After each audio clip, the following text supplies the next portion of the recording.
Prendre des questions dans la salle avant qu'on puisse passer à un troisième panel, le dernier. Oh, il y a des questions, vous avez des questions? Vous êtes un peu fatigué? Il fait chaud, hein?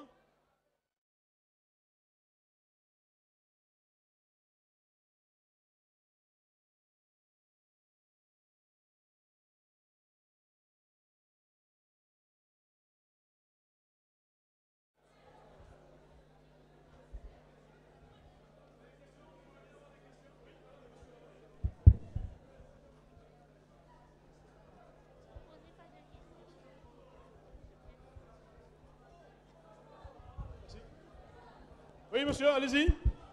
Bonjour.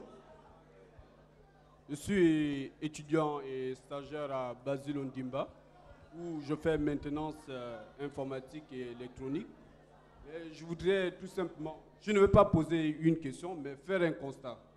C'est-à-dire que parmi les panélistes, je constate qu'il n'y a pas de personnes qui sont parties d'une idée pour une entreprise. Bon, non. Je dis, je constate, c'est mon constat à moi. On a voulu entendre, parce que dans la définition, écoutez, s'il vous plaît. Laissez-le s'exprimer, s'il vous plaît.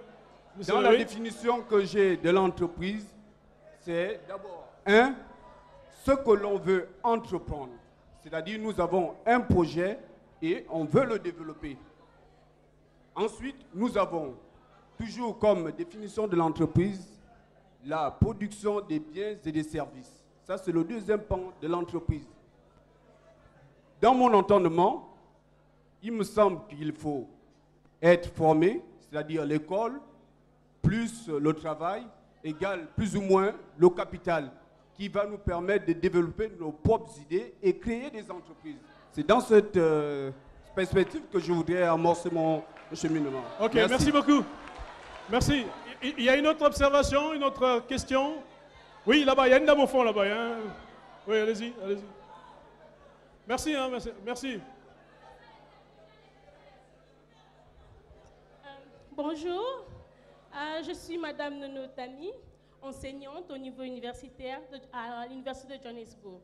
Alors, je n'ai pas une question, j'ai plutôt un message à passer. Je voulais dire, excusez-moi, donnez-moi quelques minutes, s'il vous plaît, juste quelques secondes, je peux demander. Oui, allez-y, madame, permettez-moi. Moi, j'ai étudié au lycée public d'Enzingayon.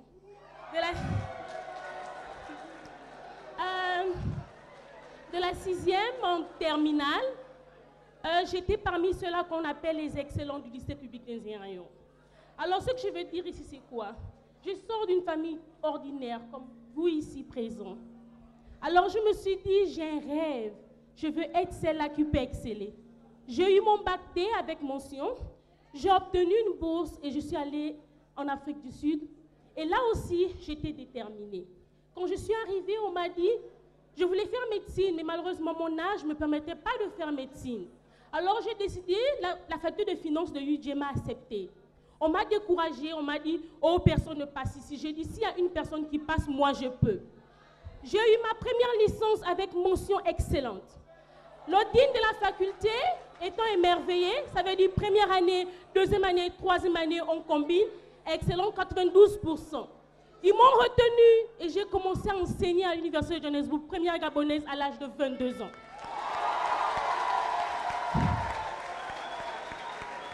Alors, excusez-moi. Félicitations. Merci. J'ai enseigné assistante. Ils m'ont donné la formation jusqu'au titre d'enseignante à l'Université de Johannesburg. J'ai enseigné beaucoup de Gabonais. Alors, mon message ici, c'est qu'aujourd'hui, j'ai fait une thèse, surtout dans les sciences financières, en gestion financière. J'aimerais être docteur, définitivement, dans quelques mois seulement, j'aurai mon titre. Alors, moi, ici, je suis venue dire quoi? Que c'est possible. C'est juste la volonté. Surtout aux jeunes filles. Je vous dis, c'est possible. Peu importe d'où vous venez, on peut. C'est possible. On n'a pas besoin, c'est pas l'argent qui fait l'idée. Encore l'argent qui fait le futur, mais votre détermination. Merci. Merci beaucoup. Merci beaucoup. C'est une bonne contribution. Merci. Merci bien. OK. Encore une observation, une question? Oh là là, c'est au fond là-bas? Il y a quelqu'un au fond là-bas?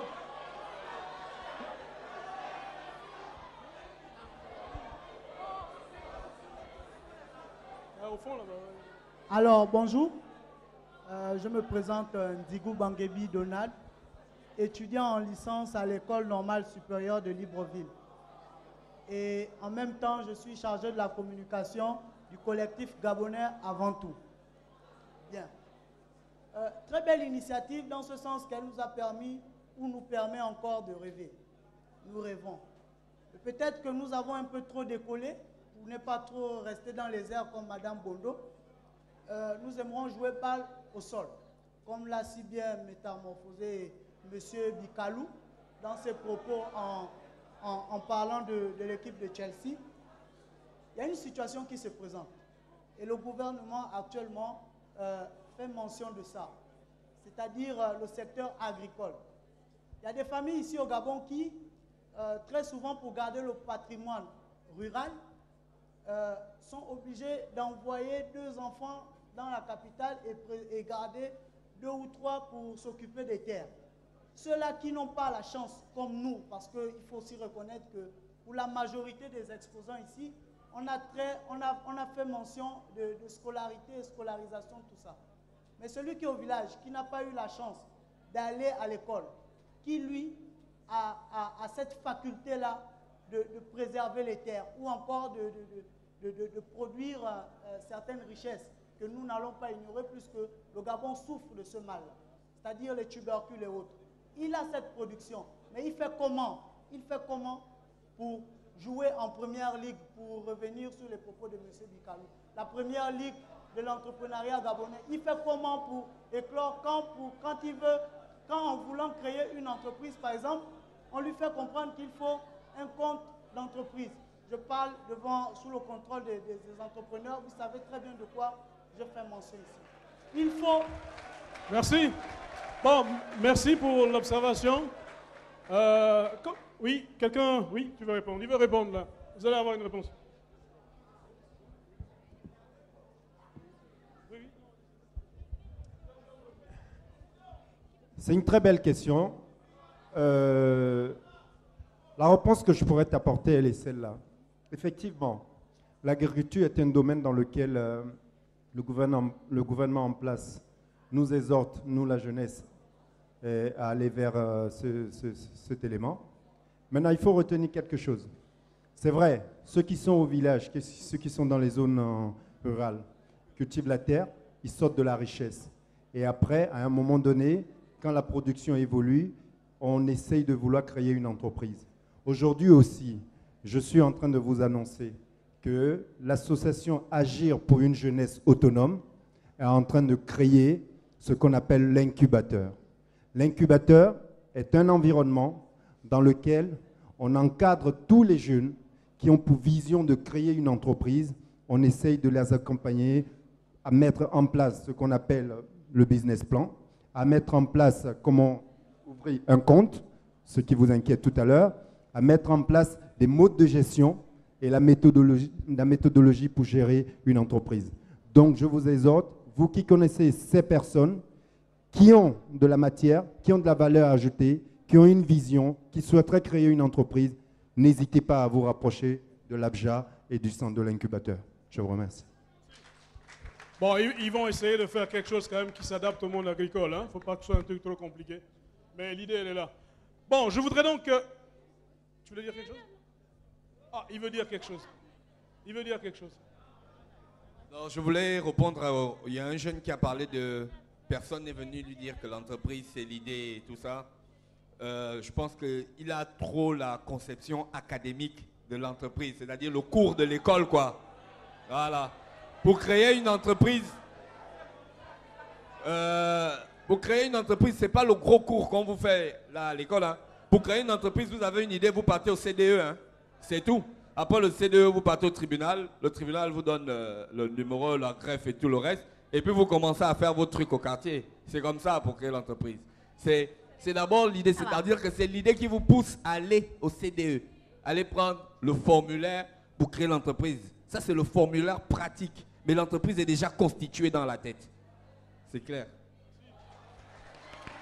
Merci. Donc, nous allons prendre la dernière. Ok, allez-y. Bonjour, je suis mademoiselle André Ivala. élève en DAF, première année à ITA. Je suis en droit comme la dame. Bon, ma question, c'est par rapport à Madame Mondo. Vous avez dit que pour vous, tout est parti d'un rêve. Moi, comme vous, j'ai chéri l'envie de devenir hôtesse de l'air. Mais ma maman m'a découragée, elle m'a dit que ça ne permettait pas d'avoir une vie stable.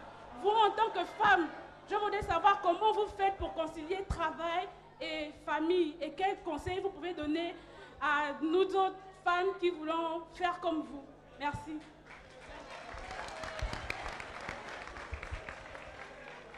Bon, je vais répondre de manière très succincte. L'aviation, c'est vrai, c'est un domaine qui n'a pas été créé pour les femmes. Déjà, même les avions ne sont pas conçus pour les femmes. Mais c'est un domaine où, de par notre morphologie, de par le fait qu'on est femme, ça nous déstabilise. Mais après, tout est une question de gestion de temps. Et je vais reprendre le mot de notre frère, le rythme. Un temps pour tout. Temps pour travailler, temps pour s'occuper des enfants, temps pour aller au boulot, temps pour avoir des plaisirs aussi. Donc tout, il faut gérer sa vie dans un rythme. Merci. Voilà, mademoiselle, je vous reçois pour le compte de la société Trano Plus. Nous sommes spécialisés dans le transit et la logistique. Nous avons, par voie de presse à grande diffusion, fait une annonce parce que nous cherchons à recruter un comptable ou une comptable. Nous avons reçu beaucoup de demandes, dont la vôtre, avec une lettre de motivation que j'ai bien lue en tant que recruteur. Vous voudrez bien me rappeler ce que vous avez écrit? Tout d'abord, bonjour, et je vais me présenter. Alors, je suis mademoiselle Vladine Anaïs Manga. Je suis née le 25 février 1994. Je suis de nationalité gabonaise. Je ne suis pas mariée et je n'ai pas d'enfant. Alors, dans mon CV, j'ai énoncé mon domaine de compétences. Donc, notamment comptabilité, je m'y connais un peu, dans le domaine personnel aussi, et en impôt et sur les taxes. Alors, en comptabilité, je me connais en analyse et contrôle des comptes, aussi en gestion et suivi de la trésorerie, et au rapprochement bancaire et divers. Alors, pour ce qui est du côté personnel, je considère un peu GH. Je sais un peu ce que c'est la gestion des paies, la gestion des dettes sociales, comment ça se fait en fait, comment on calcule, comment on fait une déclaration annuelle des salaires, le traitement des salaires, etc. Et sur les impôts et les taxes divers, je sais comment on fait une déclaration d'impôts, comment se fait une déclaration de TVA autant pour moi, comment se calculent les impôts sur les sociétés, notamment. Très bien. Bon, je vais vous expliquer le cheminement d'un recrutement dans mon entreprise. Je suis le recruteur, je suis en charge du recrutement. Moi, je vous approche et le premier levier que vous avez avec notre entreprise, c'est moi. Parce qu'il me revient d'apprécier la personne qui postule pour notre entreprise. Mais la comptabilité, je ne la connais pas. Donc, après moi, il faut le savoir, je verrai sûrement d'autres personnes après vous. Mais je vous mettrai en rapport avec les techniciens de la comptabilité qui comprendront ce que vous avez fait, à quel niveau sont vos connaissances, exactement ce qu'ils attendent du poste à pourvoir. Mon aspect n'est pas superficiel. Je suis le premier filtre, mais vous reviendrez chez moi. Je vous explique, parce que dans notre entreprise, il faut qu'on partage la réussite d'un recrutement ou l'échec d'un recrutement. Vous allez travailler à la comptabilité, donc pas en ressources humaines, c'est-à-dire pas avec moi. Et je voudrais qu'ensemble, avec le responsable de la comptabilité, nous convenions de votre recrutement ou non, ou bien du recrutement d'une autre personne. Ma contrainte, c'est la fiche de poste que la comptabilité m'a donnée, qui est là. La comptabilité souhaite avoir dans ses effectifs, à compter du mois prochain, une personne qui a 3 ans d'expérience professionnelle. À la lecture de votre curriculum vitae, mais vous ne totalisez que 2 années. Ça me pose un problème. Je suis sorti de la contrainte qui m'est fixée par mon opérationnel. Que me dites-vous? Est-ce que vous pensez que 3 ans, ça peut être réduit à 2 ou bien qu'est-ce que vous pouvez me dire? Alors, je n'ai peut-être pas 3 ans d'expérience, mais j'en ai 2. Et je pense que durant ces 2 années, j'ai acquis énormément d'expérience, de connaissances, de compétences. J'ai fait des stages qui me serviront énormément durant toute ma carrière professionnelle. Alors, j'ai fait un stage de juillet à septembre 2010 à Assina en tant qu'assistant comptable. Durant ce stage, j'ai principalement géré les analyses des budgets, donc la budgétisation. Ensuite, de octobre 2011 à janvier 2012, je suis allée à Air Liquide, toujours en tant que stagiaire, mais en tant que comptable junior. Donc là-bas, j'ai travaillé dans la trésorerie et l'analyse des comptes. Et là, depuis mars 2012, je suis comptable adjoint à Ducros Gabon. Et je suis responsable de la trésorerie et des clients, fournisseurs. Je suis aussi chargée du contrôle des comptes. Alors donc en conclusion, quand je dis 3 ans, vous pensez que c'est une mesure d'exclusion? Non, pas vraiment, mais je pense que j'ai l'expérience, j'ai les compétences et les qualités nécessaires pour assumer ce poste. Je pense avoir acquis tout ça en 2 ans. Donc vous pouvez me dire, alors c'est le reproche qui vous revient souvent, mais que quand on demande autant d'années d'expérience, c'est pas bien parce que les employeurs ne donnent pas souvent beaucoup de chance aux jeunes débutants. Vous pouvez me le dire? Non, la chance, je ne pense pas que la chance existe en fait. Pour moi, il n'y a pas de hasard. Non, mais c'est-à-dire que moi, je suis prêt à mettre un trait sur les 3 ans qui sont exigés en disant, mais oui, j'ai en face de moi une candidate qui, après 2 ans, remplit exactement les mêmes conditions que celles que je demande à une personne qui a 3 années d'expérience. Vous ne voulez pas que je vous donne votre chance? Vous pensez que je peux vous donner votre chance? Oui, effectivement. Voilà, ok, mais c'est entendu. Alors, comme je le disais tout à l'heure, je vais vous donner votre chance, c'est-à-dire que je vais vous permettre de passer le premier examen. Vous allez rencontrer le directeur comptable et financier qui va vous expliquer exactement ce qu'il attend de vous.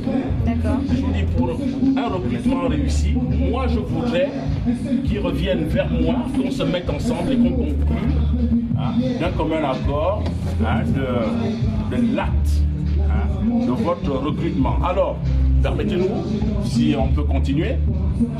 Dans votre CV, je vois de la comptabilité et je vois des actes personnels. Ce sont des actes de comptabilité liés au personnel ou des actes personnels liés à la comptabilité? Qu'est-ce que vous me dites? Les actes personnels relèvent de la GRH déjà, oui. Mais la GRH et la comptabilité sont un peu reliés, parce que c'est la GRH qui s'occupe de recruter des comptables. Donc si la GRH ne recrute pas convenablement, il y a des impacts négatifs sur la comptabilité. Si on n'a pas de bons agents compétents dans ce domaine, je pense qu'il y a un problème.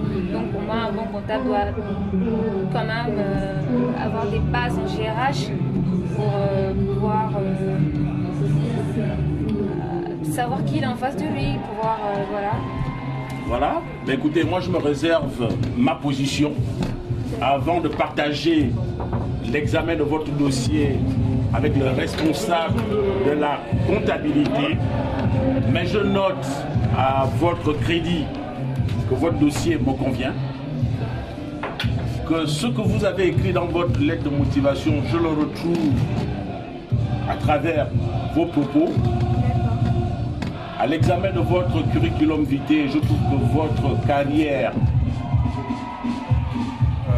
académique est linéaire. J'ai pas constaté de cassure, j'ai pas constaté de trou.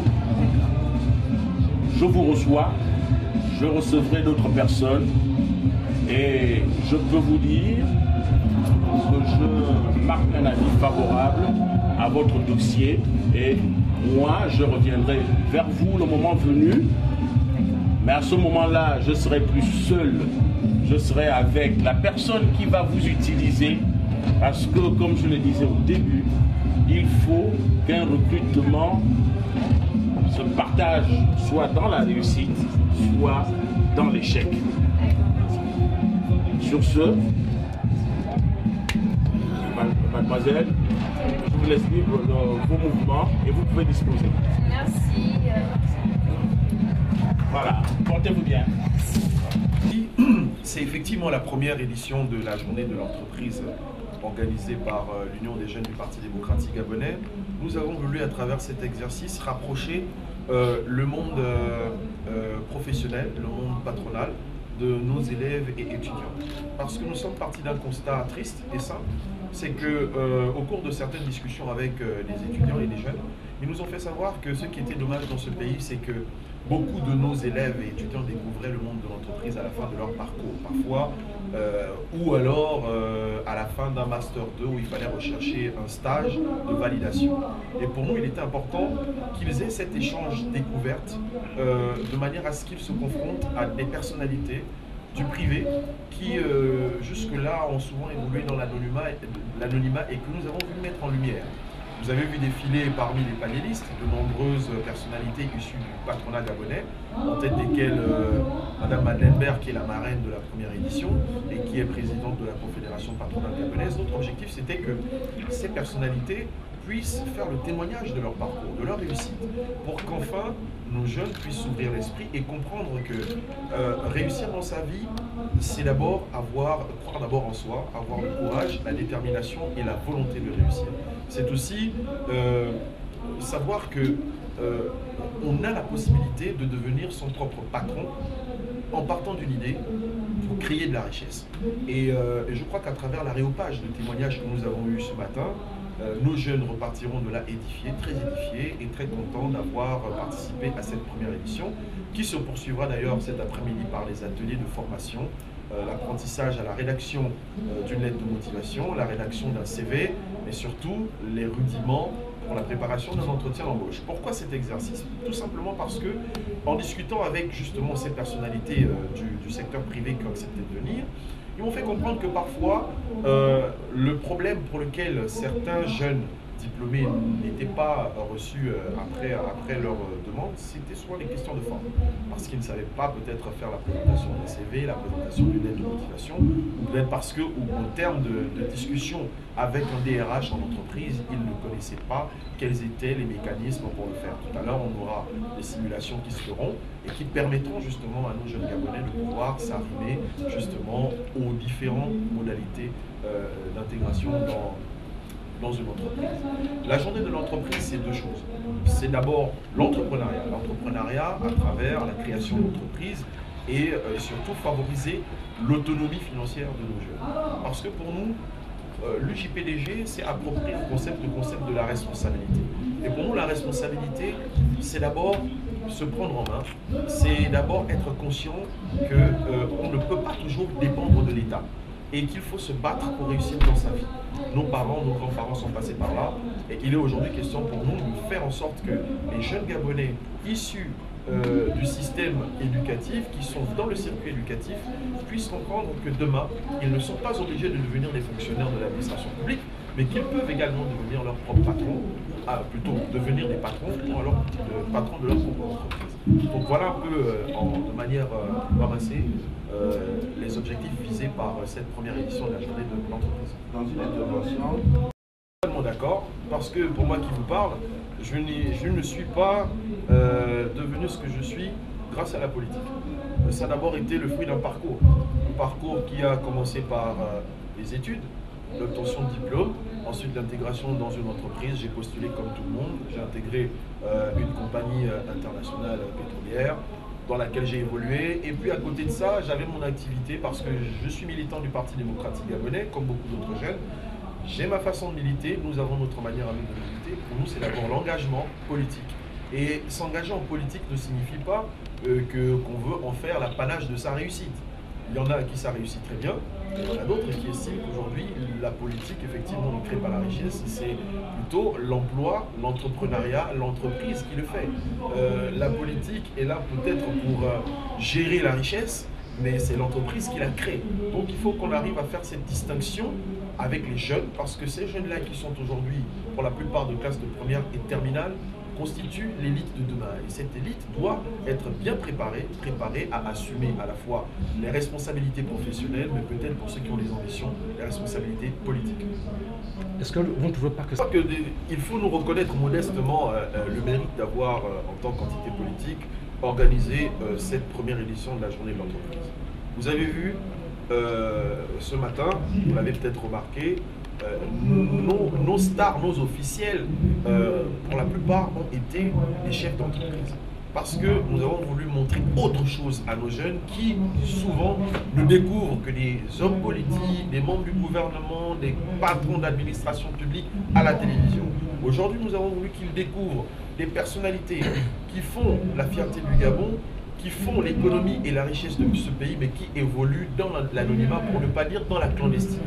Notre objectif aujourd'hui, c'était de mettre en lumière ces personnes pour que ces jeunes comprennent que pour réussir, pour trouver un emploi, il y a des secrets. Les premiers secrets, c'est d'abord la détermination, c'est d'abord faire de bonnes études. À partir du moment où on l'a intégré dans la mémoire d'un jeune, je crois que c'est à lui de se dire, de se faire son examen de conscience et de se dire si cette personnalité a pu faire ce parcours pour réussir et est devenue un modèle de réussite, moi je peux peut-être m'identifier à lui pour devenir moi-même mon propre modèle de réussite. Donc il ne s'agit pas d'une question de le faire tôt ou tard, il s'agit simplement d'avoir trouvé le moment de le faire.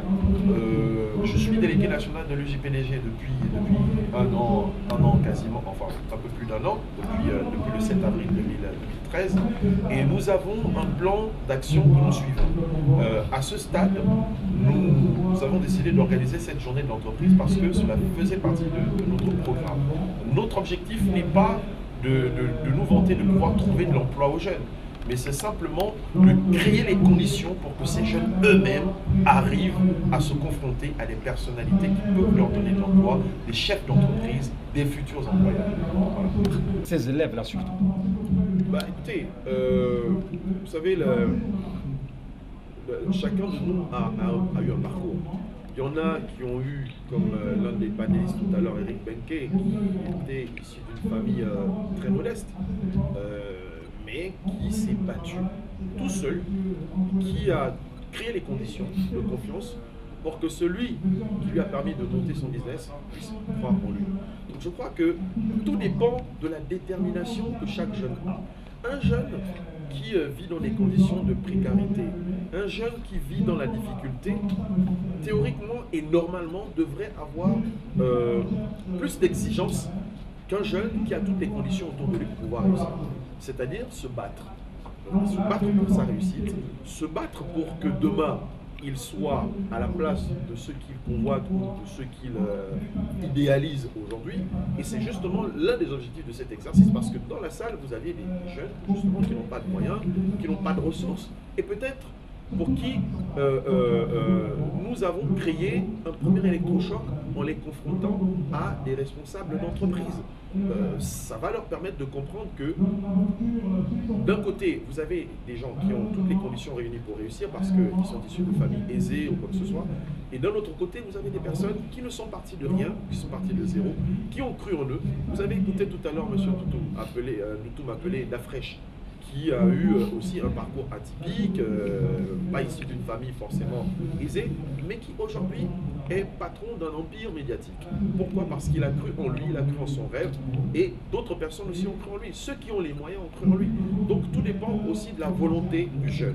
Si le jeune estime que pour réussir dans sa vie, il faut passer par des voies de facilité, eh ben c'est dommage. Mais s'il estime qu'il a, pour ceux qui sont dans cette salle aujourd'hui, bien compris le message, il saura que pour réussir, il faut d'abord croire en soi, il faut être déterminé et il faut avoir une bonne moralité pour accompagner sa propre réussite. Est-ce que vous croyez que ça suffit?